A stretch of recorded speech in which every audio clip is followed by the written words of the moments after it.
That's it. I'm gonna record all of you. Oh, okay. I don't know how to do that. All right, how are we doing? How are you? Good. What do we got? Who wants to ask a question?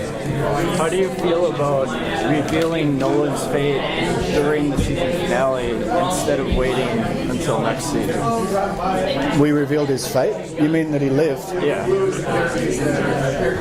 Well, I think if we had to let him die, like stay dead until the beginning of the next season, and this is where you have to be careful with your audience.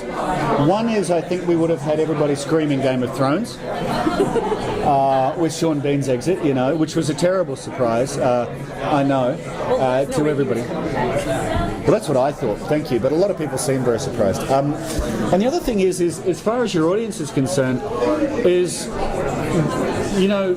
cliffhangers are always a delicate thing. You want to leave enough out there so that everybody comes back to the new season and goes, oh my god, I knew something was different here, Arissa was different or whatever, but I had no idea it was this, without alienating them, without losing them, essentially. And I think, the thing with Nolan is I don't think we want to kill him yet, And I don't know if it would have been the right, message to send the audience, like, oh, he's dead, move on. Especially, we did have a few deaths in that, last few episodes. So, losing the guy out of the middle would have been a bit of an add to it. But I would have gone with it. I mean, if it had been the call, it would have been brave. But it's an interesting relationship you start to have with your audience. How much to tease, how much to withhold without breaking trust. And sometimes making big moves like that and then taking them back. Like if you kill Nolan and at the beginning of the next season you go, JK lols, you can lose trust. You can actually lose faith. So yeah, it's an interesting balance. I was okay with what we ended up doing. So follow up on that question. What do you enjoy most about the social media interaction with the fans? Well, this whole thing from the beginning, and you guys will probably know by now, I've been on this since before there was a script, right? So, me and this thing, it's like symbiotic. The whole purpose of this was to attempt synergy in some ways with gaming, but also, we wanted to explore the third platform, so we've got the app, we've got Sci-Fi, was it Link? Linked. Yeah. Sync, Sci-Fi Sync. So we've got that, but then, through Twitter, Facebook, Vine, hopefully, everything that's coming out at the moment, we can continue this conversation. And that's what I'm hoping for. I'm hoping for an audience that is not only diving into the game every now and again to try and get ahead on story elements, or capitalize on elements that have just left the show and gone into the game, but is also keeping up with us on Sync and looking at those, third screen experiences, and making direct contact to us through social media. And that's the great advantage of social media, is that direct contact. I'll answer just about everybody.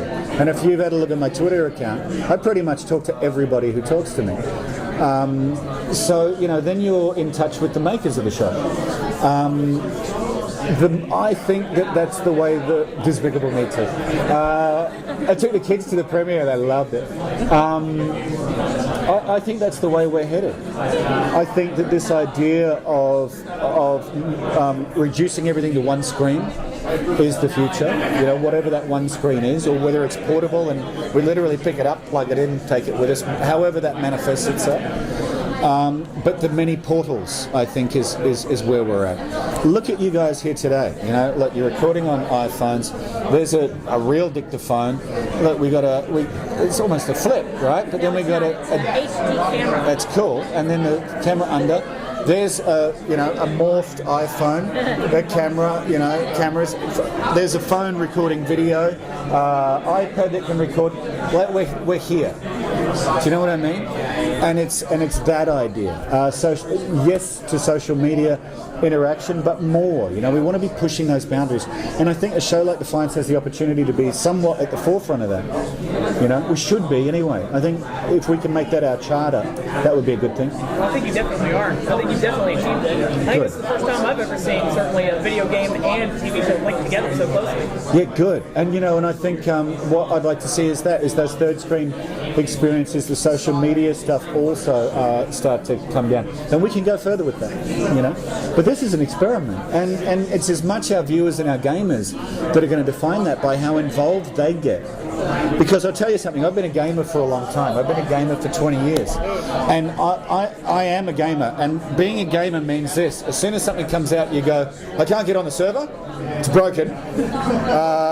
I've finished playing it now, 10 minutes later, I've finished all the content. Right? This is me as a gamer. And we need to get a move on, and I need more content, I need more stuff, and I need it now, right? Because gamers are the most impatient audience in the world. So, you know, what I want to hear is the gamers start to come back to us with suggestions, with feedback, start a dialogue, get into the forums. Like, the more we make this about all of us, the better. Then it's a social experiment. It's a universe with no walls. What are you? Love it, love it. Audience and us directly as storytellers, that's what I want. So back to story. So what are you most excited about for your character this Season 2, I think that there's an opportunity to let Nolan off the chain a bit. You know, we brought this bloke in, he's an interesting bloke, into the town of Defiance, but in the pilot episode we stuck a badge on him, which instantly put a collar around his neck and a leash that attached him to the mayor's office. So let's let him off the chain for a little while. I think that dog can hunt, you know what I mean? Do you think he's going to change because of the way he was brought back to life? I don't know the answer to that, but I want that as an actor. That's something I'm very keen to explore. Yeah. I don't think it should just be forgotten. Thanks, guys.